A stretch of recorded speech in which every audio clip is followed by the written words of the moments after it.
pays, le Sénégal a frôlé le pire suite à des troubles et violences inouïes engendrant mort d'hommes et destruction de biens publics et privés. Sur ce, l'Alliance républicaine AR-APR Pikine, bientôt nous allons aller vers le Sénégal, s'incline devant la mémoire des disparus et manifeste sa compassion aux blessés. Suite à ces événements malheureux, le président de la République s'est adressé à la nation avec un discours appelant au calme, à la sérénité, mais aussi prenant des initiatives hardies avec des moyens colossaux, 350 milliards sur 3 ans, dont 150 milliards pour cette année, en vue de lutter contre le chômage et le mal-vivre des jeunes, dont le message a été bien entendu et compris. Nous, APR Pikine, prenons sur nous la responsabilité de faire le suivi auprès des jeunes, sans discrimination aucune, afin de vérifier l'effectivité des instructions du président de la République. Certes, l'impact d'une crise économique aggravée par la pandémie du Covid-19 a fini d'exacerber la situation déjà difficile des populations en général et en particulier la frange jeune. Voilà les véritables raisons pour lesquelles cette jeunesse a manifesté son mécontentement, contrairement aux déclarations de Sonko qui parlent de complot ourdu contre sa personne. Ces violences, que rien ne justifie par ailleurs, font suite à l'appel de Sonko à l'insurrection. Dès lors, tous les morts, le pillage et le saccage des magasins,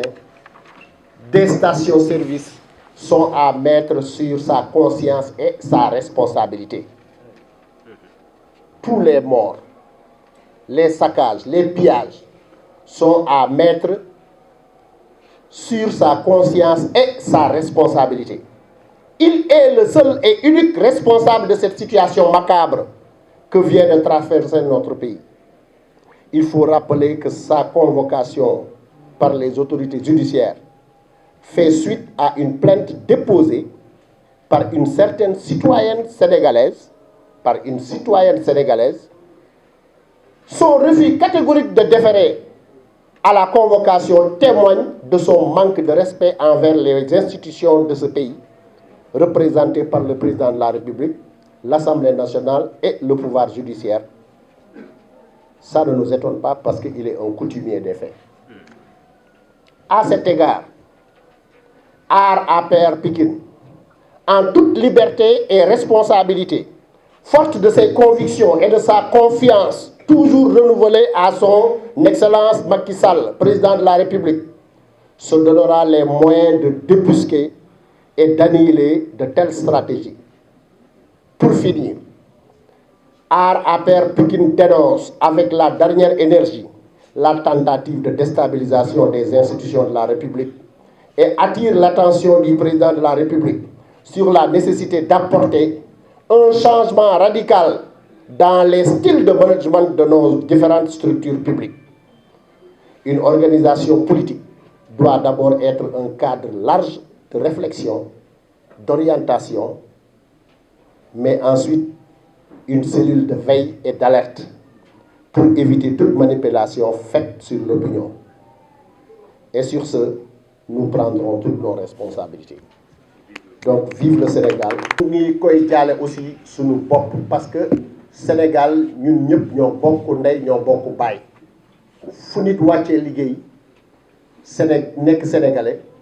ku si nekk wala lañ la kaa mën a jaale. Donc ñu ngi jaale président de la République di jaale waa Sénégal di ñaanal ñi nga xam ne ñoo ci gaañu yàlla na leen yàlla may wér. li nga xamante ne mooy yëngu-yëngu yu metti yi am bi mu amee président de la République ñëpp gis nañ ni génn na bi mu génnee wax na ak nit ñi ci dal woo leen ci dal ba pare yemu ca ne dégg naa yéen xale yi lu ngeen wax parce que nag président de la république ñëpp la fi nekkal même bu fekkee ñetti nit rek ñoo manifesté woon war na leen mën a déglu astamaak bu mu nekkee fukk ak wala ñaar fukk donc nee na dégg na leen te dina jël ay ndigal dina jël ay mesures pour wàññi wala pour dàq seen jafe-jafe parce que jafe-jafe yooyu nag dégg na ko déglu na nit ñi te xam na ko ci loolu am na ay xaalis bu takk bu mu nar a jagle pour donc jëmale ko ci jafe-jafe ndaw ñi ñun nag waa Pikine ñu ne naam ñun président de la république lañ gëm moom la ñu àndal waaye comme jël na engagement ne dina taxaw si jafe-jafe xale yi ba génnee alal jutoy noonu teg ko ci table bi ñun tamit dinañu bàyyi xel ci alal jooju bàyyi xel ci li président wax pour que xool ay ñoñam ndax dinañ ko jëfee nuñ ko war a jëfee wala duñ ko jëfee ni ñu war a jëfee bis buñ ko bëggee jëfee ni ñu ko warul jëfee ñu taxawaat encore ne leen nii ngeen ko jëfee du noonu parce que nag ay sénégalais lañu avant ñuy nekk ay membres de l'Alliance pour la République ñun waa APR Pikine les jeunes de APR Pikine ñoo wax loolu dinañ jël suñuy responsabilité pour que li président digle ñu def ko waaye jafe-jafe yi nag il faut que ñu reconnaître aussi li ko yokk Covid bi daf si bokk ak couvre-feu bi Covid bi ak couvre-feu bi dafa tere nit ñi liggéey indil nit ñi ay jafe-jafe yoo xamante ne moom moo tax ba ñenn ñi fippu surtout ay xale fippu donc loolu moom moo waral yëngu-yëngu yi ngeen gis waaye nekkul benn yoon li Sonko woo nit ñi parce que nag suñu delloo si dëgg li nga xamante ne moom moo yëngal xale yi bokk na si li leen Sonko woo li mu woo yàqkat yi nga xamante ñoo bokk si moom pour que ñu yàq mais booy xool da ngay gis ni am na ñoo xam ne dañ doon manifester parce que dañoo sonn mais am na ñoo xamante ne yàq kese moo leen tax a jóg ñooñu nag moom mooy ñi nga xamante ne Sonko moo leen préparé moom moo leen woo loolu nag duñ ko nangu surtout que moom liñ ko wax surtout que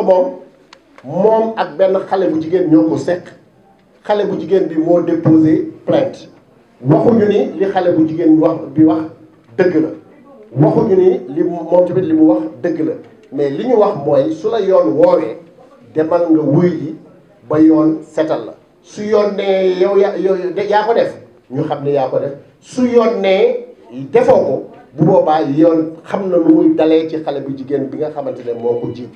donc ñun loolu la ñu wax mais waxuñu pour que nga ñëw fippu bañ a wuyu ji woon dem nekk di jaxase réew mi loolu ñun ànduñu si tey ànduñu si ëllëg donc dañu ne il faut que force reste à la loi ci loolu nag ñun waa APR aar APR Pikine nee nañu ñun ñu ngi feddali suñu kóllëre ak le président Macky Sall ñu ngi koy wan ni ñu ngi ginnaawam tey ñu ngi ginnaawam ëllëg parce que li mu ñu wan en matière de réalisation loolu dal na suñu xel donc dinañ ko accompagner dinañ ko appuyer na xam ni am na ay ndaw yoo xamante ne ñu ngi ci ginnaawam mais ndaw ñooñu nag bokkuñu jëfin ak ndaw yi nga xamante ne moom la ñu gis keroog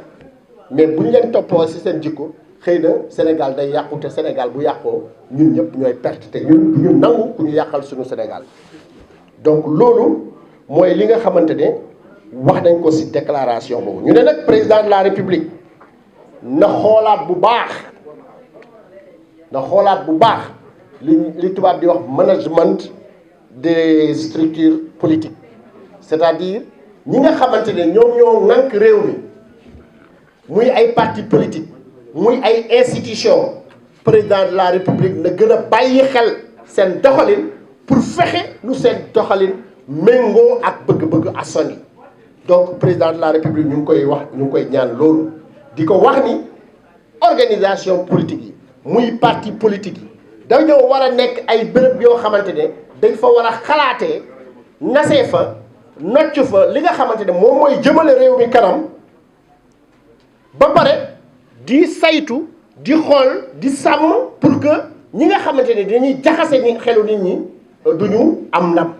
parce que nag li xew Sénégal gis nañ ni manipulation kese la jaxase xelu nit ñi kese la ci réseaux sociaux yi di def ay fake news di wax loo xamante ne yàlla xam na ni amul tey amul ëllëg donc loolu aussi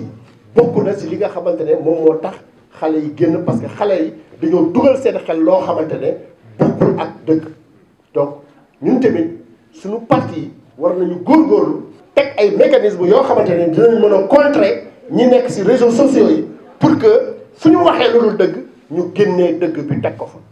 donc loolu daal moom mooy li nga xam ne moom mooy suñu lu ñu wax si déclaration bi